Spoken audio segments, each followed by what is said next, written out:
আমরা আমাদের একটি নির্দিষ্ট তারিখ দিতে হবে। আমাদের পূর্বের তারিখ ছিল 30/11/2024 তারিখ আমাদের নির্বাচন হওয়ার কথা ছিল, যেটা সাধারণ সদস্যদের নির্বাচন হওয়ার কথা ছিল।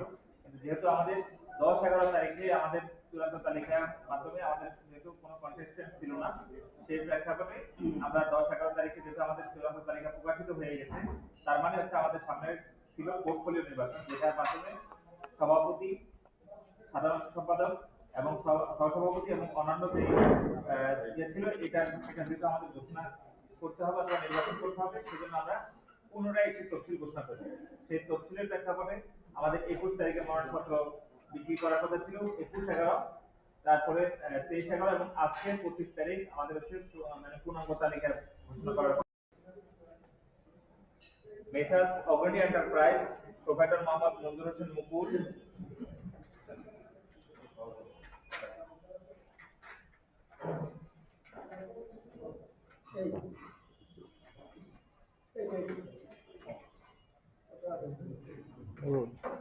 আমরা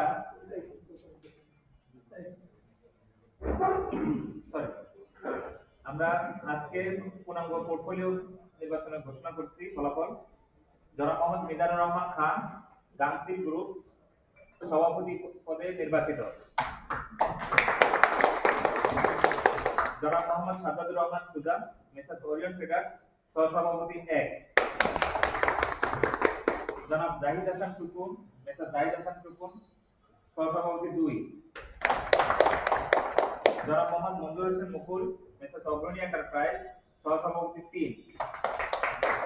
জনাব তানভীরুল ইসলাম সোহান, মেসার্স পদ্মা স্টোর সম্পাদক। জনাব Moksed Ali, Messrs moonlight motors যুগ্ম সম্পাদক 1।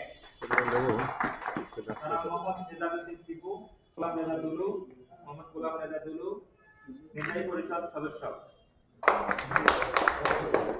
জনাব সৈয়দ সাজ্জাদুল করিম কাবুল, যশোর জেলা জ্বালানি পরিবেশক মালিক গ্রুপ নির্বাহী পরিষদ সদস্য। জনাব মোহাম্মদ নুরুজ্জামান লিটন, নূর একদিন কাস্টমার নির্বাহী পরিষদ সদস্য। জনাব আব্দুল হামিদ চাকলাদার ইদুল, মেসার্স চাকলাদার এন্টারপ্রাইজ নির্বাহী পরিষদ সদস্য। জনাব কাশিদুজ্জামান সেলিম, বিসমিল্লাহ ট্রেডার্স নির্বাহী পরিষদ সদস্য। জনাব শ্যামল দাস, ব্যবস্থাপনা পরিচালক এমইউসি ফুডস লিমিটেড নির্বাহী পরিষদ সদস্য। জনাব মোহাম্মদ খায়রুল কবির, কাস্ট ট্রেড নির্বাহী পরিষদ সদস্য। জনাব মোহাম্মদ ইসমাইল হোসেন মিলন, মেসার্স মিলন ফরম ইন্টারন্যাশনাল নির্বাহী পরিষদ সদস্য।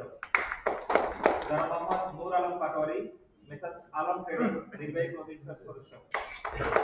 জনাব S M Saiful Islam Liton, messrs S ইসলাম ট্রেডার্স নির্বাহী পরিষদ সদস্য। জনাব মোহাম্মদ রেজাউল করিম, মেসার্স তুবা এন্টারপ্রাইজ নির্বাহী পরিষদ সদস্য। এই নির্বাচনের আমরা ফলাফল ঘোষণা করলাম। আমরা গ্রুপ শ্রেণীতে আজকে ডক্টর চেয়ারম্যান অফ কমার্স নির্বাচন 2024-এর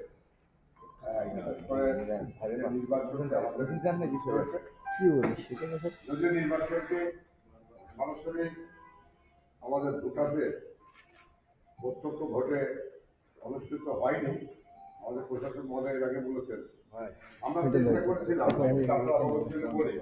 যে আমরা সকলে এখানে যারা উপস্থিত আছি, আমাদের প্রথম ভাই সহ আমাদের সিনিয়র ভাইরা যারা আছেন, আমরা ভোটের মাধ্যমে নির্বাচিত 7টা গ্রহণ করতে চেয়েছিলাম।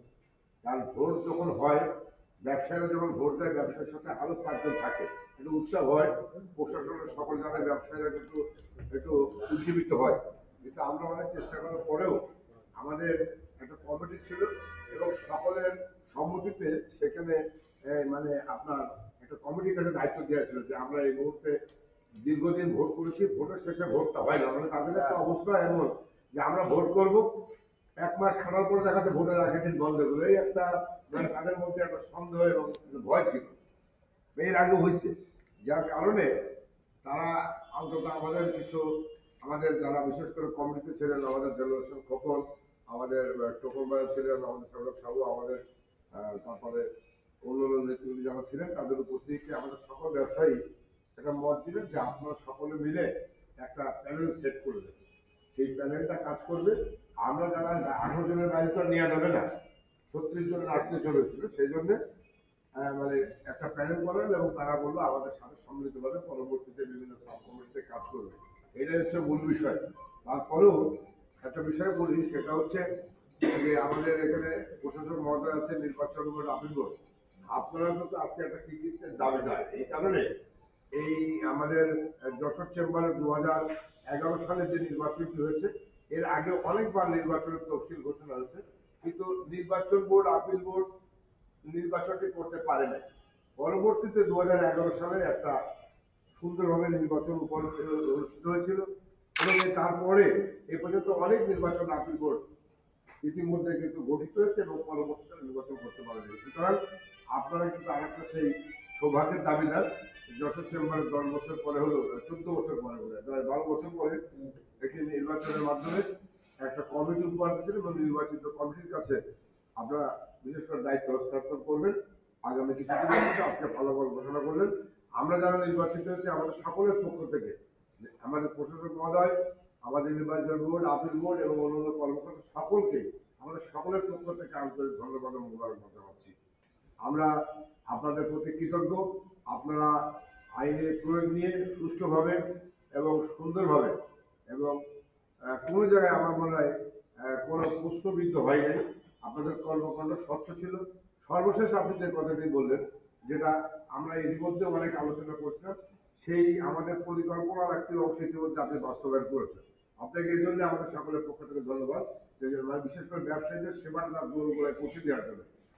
ধরুন 2,80,000, 2,50,000 টাকা যে টাকায় খরচ হোক, মানে খুব অল্প টাকার মধ্যে হয়েছে আমি যতটুকু জানি। কিন্তু বিশেষ করে এখানে যারা কর্মকর্তা কর্মচারী আছেন তাদেরকে বলবো যে এর সফটওয়্যারের অনেক কিন্তু গোপনীয় সোর্স কোড, ওনারশিপ আরো কিছু আছে যেটা আমরা হয়তো অনেক কিছু জানি না।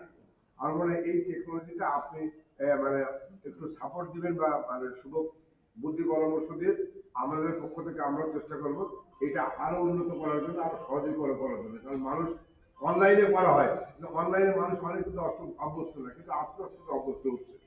যাই হোক, এই 12 বছর পরে ধরেন আমরা আজকে নির্বাচিত কমিটি আপনারা যে দায়িত্ব পালন করছেন, পুনরায় আপনাদেরকে আমাদের সকলের পক্ষ থেকে ধন্যবাদ ও মোবারকবাদ জানিয়ে আগামীতে বিশেষ করে যেদিকে দায়িত্ব হস্তান্তর হবে, যেটা অভিষেকেই বলে, আমরাও চাইব যে যশোরের জ্ঞানী গুণীজন, বিশিষ্ট ব্যবসায়ীবৃন্দ, প্রশাসনের কর্মকর্তাবৃন্দ, আমাদের সাংবাদিক ভাইরাবৃন্দ, তাদের উপস্থিতিতে একটা জানান দিয়ে, যেটা বলে যে ঘোষণা দিয়ে, একটা সুন্দর আনারামূল অনুষ্ঠানের মধ্যে দিয়ে আমরা সকলের দায়িত্বটা গ্রহণ করতে চাই। এই সহযোগিতা আপনার কাছে পাবো, আমরা আপনাকে সহযোগিতা দেবো। আপনাদের সকল